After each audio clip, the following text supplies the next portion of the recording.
Human rights. The 54-member African Union will, among other things, deliberate the transformation of the AU to bring them together with the changing developmental needs of the continent. Now, for more on the summit, I'm joined from Ethiopia by our contributing editor, Vuyo Mvoko. Vuyo, good to talk to you.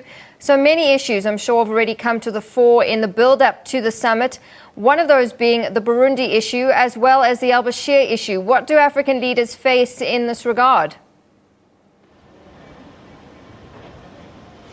Well, thanks very much, Natasha. Well, from what we've just heard, there was a meeting a little earlier on where Minister Mike Masuta, the minister responsible for justice in our country, apparently gave a presentation on the Bashir matter, where South Africa stands as a country and what it is that South Africa would like to see other fellow African states doing by way of support. And from what we're being told, his presentation went down well in that there is a promise of support on this one, because I think from what I'm hearing, the argument that South Africa has been able to advance is an argument that says an attack on South Africa on that position, given that the al-Bashir incident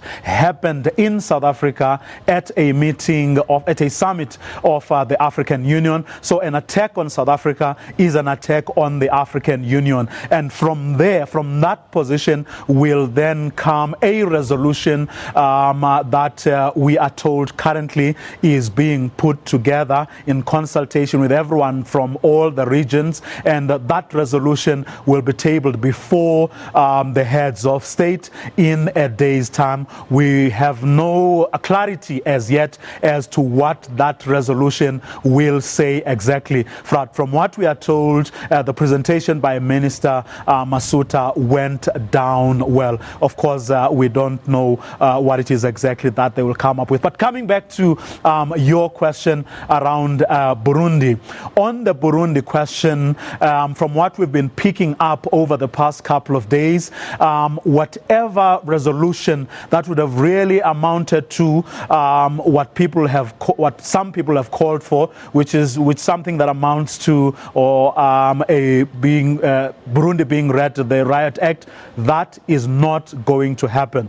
And the reasons for that are, one, apparently when the idea of sending a peacekeeping force was mooted by the African Union, that idea, we are told, was not arrived at properly. In other words, protocols and conventions that get to be followed in arriving at that kind of decisions were not followed. What actually happened, what the matter came, or the suggestion came from within the UN circles, we are told, sponsored by, among others, the United States of America.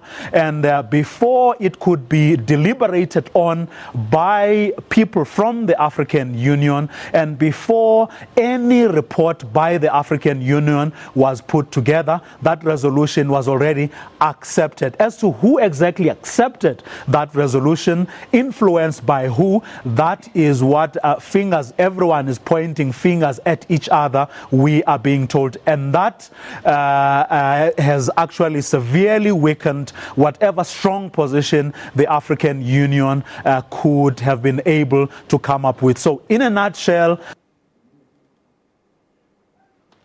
All right. Lost Vuyo Mvoko there from Ethiopia in Addis Ababa in Ethiopia at the AU summit, giving us an update there.